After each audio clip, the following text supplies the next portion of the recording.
In the heart of the Yoruba lands, there was a beautiful and mysterious village. Surrounded by green hills and clear rivers, this village was a place where wealth and superstition lived side by side. The ancient trees whispered tales of love, riches, and dark secrets. One such story was about a man named Adewale. Despite being very rich and handsome, Adewale's life was filled with tragedy and suspicion. This is the story of how Adewale, both blessed and cursed, searched for love in the midst of fear and found redemption in the most surprising way. Once upon a time, in this serene Yoruba village, lived a man named Adewale. He was the epitome of what every woman desired: tall, handsome, and immensely wealthy. His compound was the largest in the village, adorned with intricate carvings and filled with treasures from distant lands. Yet, despite his many virtues and possessions, Adewale lived a life of profound loneliness. A few years earlier, Adewale had fallen deeply in love with a beautiful woman named Adebisi. Their courtship was the talk of the village, and their wedding day was anticipated with great excitement. The ceremony was grand, attended by villagers and dignitaries alike. However, the joy was short-lived. On their wedding night, Adebisi mysteriously died in her sleep, leaving Adewale devastated and heartbroken. The villagers were shocked and began to whisper about curses and dark omens. Some said Adebisi had been bewitched, while others believed that the ancestors had not approved of the union. Regardless of the cause, the tragedy marked Adewale deeply. He mourned Adebisi for years, finding it impossible to move on or consider remarrying. His once vibrant life was overshadowed by grief and a sense of impending doom. As time passed, the memory of Adebisi's sudden death continued to haunt Adewale. The villagers, too, could not forget the tragedy, and the whispers of suspicion grew louder. Despite his wealth and status, Adewale remained alone, a figure of both admiration and fear. Years slipped by, and Adewale's sorrow did not diminish. His father, Baba Adewale, a respected elder with a heart full of concern for his son, decided to intervene. Baba Adewale knew that his son needed a companion to heal his broken heart and to bring joy back into his life. He took it upon himself to find a suitable bride for Adewale. One day, Baba Adewale approached Baba Asaki, the village's renowned town crier, whose voice was known to echo through the hills with news and tales. Baba Asaki had a beautiful daughter named Anaik. She was known for her grace and intelligence, and many young men admired her from afar. Baba Adewale proposed a union between Adewale and Anaik, believing it would be beneficial for both families. However, Anaik was not interested in marrying Adewale. She was in love with another man, and the idea of marrying someone else, especially someone surrounded by such dark rumors, filled her with dread. But Baba Asaki, remembering the countless times Baba Adewale had come to their aid, insisted on the match. Years ago, Baba Adewale had paid for Anaik's schooling and supported their family when they were in dire need. Out of gratitude and obligation, Baba Asaki forced Anaik to accept the proposal. The wedding preparations began, but Anaik's heart was heavy. She felt trapped and powerless, unable to follow her true desires. As the wedding day approached, the villagers watched with a mixture of curiosity and apprehension, wondering if history would repeat itself. The day of the wedding arrived, filled with the usual fanfare and excitement that accompanies such events in the Yoruba culture. The village was abuzz with chatter and anticipation, yet an undercurrent of unease flowed through the crowd. Many wondered if this wedding would end in joy or tragedy. As Anaik dressed for the ceremony, her twin sister, Fulek, stayed close by, sensing her sister's fear and apprehension. Fulek had always shared a special bond with Anaik, and she felt her sister's distress deeply. The wedding proceeded with the same grandeur as Adewale's first, but beneath the surface, worry and fear simmered.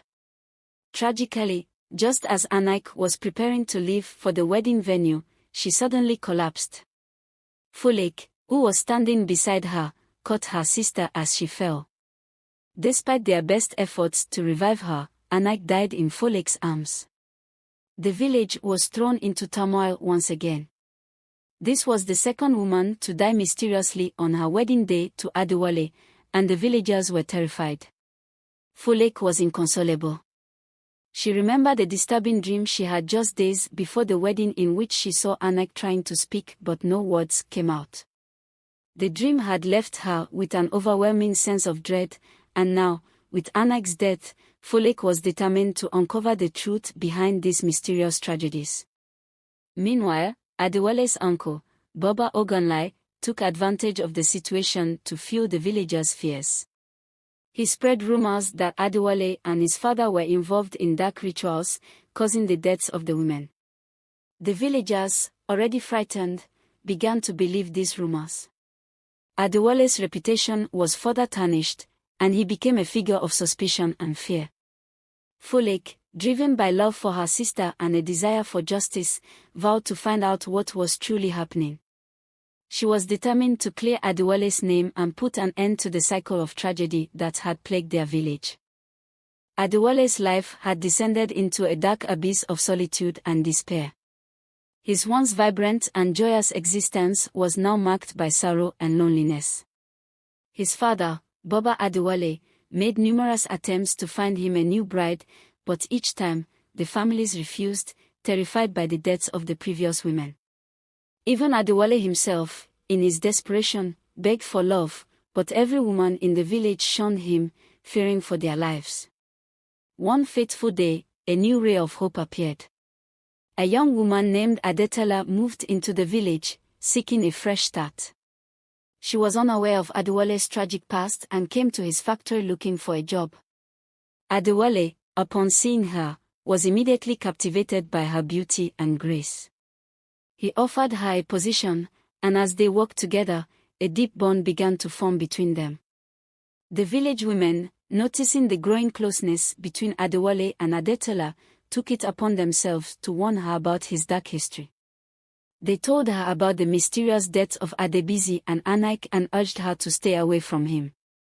Adetola listened politely but made up her mind to follow her heart. In a surprising turn of events, Adewale asked Adetola for her hand in marriage. Without hesitation, she agreed, seeing beyond the rumors to the kind and gentle man he truly was. When Adewale told his father the news, Baba Adewale was overjoyed. He began to plan the wedding with renewed hope, believing that Adetola might be the one to break the cycle of tragedy. However, Baba Ogunlai, upon hearing the news, was not pleased. He approached Adetola and tried to dissuade her, warning that marrying Adewale would lead to her death. But Adetola, strong in her faith and love, stood her ground and declared that she would marry Adewale no matter what. As the wedding preparations went underway, the entire village was on edge, waiting to see what would happen. They tried everything to dissuade Adetola, but her mind was firmly made up. On the eve of the wedding, something unusual happened. Late at night, while Adetola was asleep, she heard strange footsteps outside her hut. When she went to investigate, she saw a figure at her door, placing a powdery substance at the entrance. Adetola, mustering all her courage, stepped out into the night. To her shock, she found Baba Adewale standing outside her hut with the powdery substance. Realizing his evil intentions, she confronted him.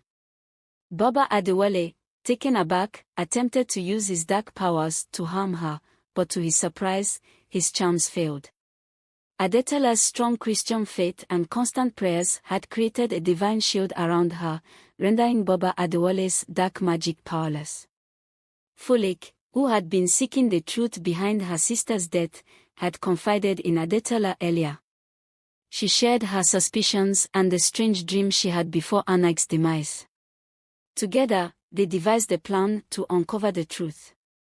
When Adetola saw Baba Adewale at her door, she realized their suspicions were correct. With the village elders and many of the villagers as witnesses, Adetola called out for help. The villagers gathered, shocked to see Baba Adewale kneeling before Adetola's hut. With no room to escape, Baba Adewale confessed to his heinous crimes. He admitted to being a ritualist who used innocent lives to maintain his wealth. He revealed how he had killed Adebisi and Anaik with the same powdery substance he had tried to use on Adetola. The villagers were horrified as Baba Adewale detailed his evil deeds. He explained that he had used his dark powers to ensure that every woman Adewale tried to marry would die before the marriage was consummated. His ultimate goal was to keep his wealth and power, even at the cost of innocent lives. Adewale, upon hearing his father's confession, was devastated. He could not believe that his father had sacrificed his happiness and the lives of innocent women for the sake of wealth. Baba Adewale's dark secrets had finally been revealed, and the villagers were filled with a mixture of relief and sorrow. The village elders, after hearing Baba Adewale's confession, decided that he must face the ultimate punishment. They decreed that he would not be buried in the village but thrown into the evil forest to face the judgment of their ancestors. With his death, the spirits of those he had sacrificed, including Adebisi and Anaik, were set free. Fulek found closure in the knowledge that justice had been served for her sister. Baba Ogunlai and his son began to regain their fortunes, freed from the dark cloud that had hung over them for years. The village, once shrouded in fear and suspicion, began to heal. Adewale, though heartbroken by his father's betrayal, found solace in Adetola's unwavering support and love. They decided to marry, and their union was celebrated by the entire village. Adetola brought joy and healing to Adewale's life, and their love blossomed, proving that even in the darkest of times, love and truth could prevail. Adewale and Adetola's wedding was a joyous occasion. The villagers, now understanding the true cause of the previous tragedies, gathered to celebrate their union. The dark clouds that had hung over the village began to lift, replaced by hope and happiness. Adetola's unwavering faith and strength had not only saved her life but also brought about the redemption of Adewale's family. The love between Adewale and Adetola grew stronger with each passing day, and their union became a symbol of resilience and true love. Fulek, having found closure and justice for her sister, moved forward with her life. She remained close to Adewale and Adetola, grateful for their support during the difficult times. Baba Ogunlai and his son began to rebuild their lives, free from the darkness that had once overshadowed them.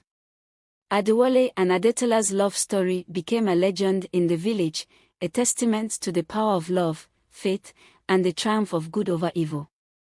Their tale was told and retold, reminding everyone of the importance of truth and justice. The lesson from their story is clear: we should not be quick to judge others, as our perceptions might be wrong. Evil deeds bring nothing but sorrow, and the love of money is indeed the root of all evil. It is a reminder to guide our actions with integrity and to be cautious in our quest for wealth. And so, Adewale and Adetola lived happily ever after, their love shining as a beacon of hope and redemption in the heart of the Yoruba lands.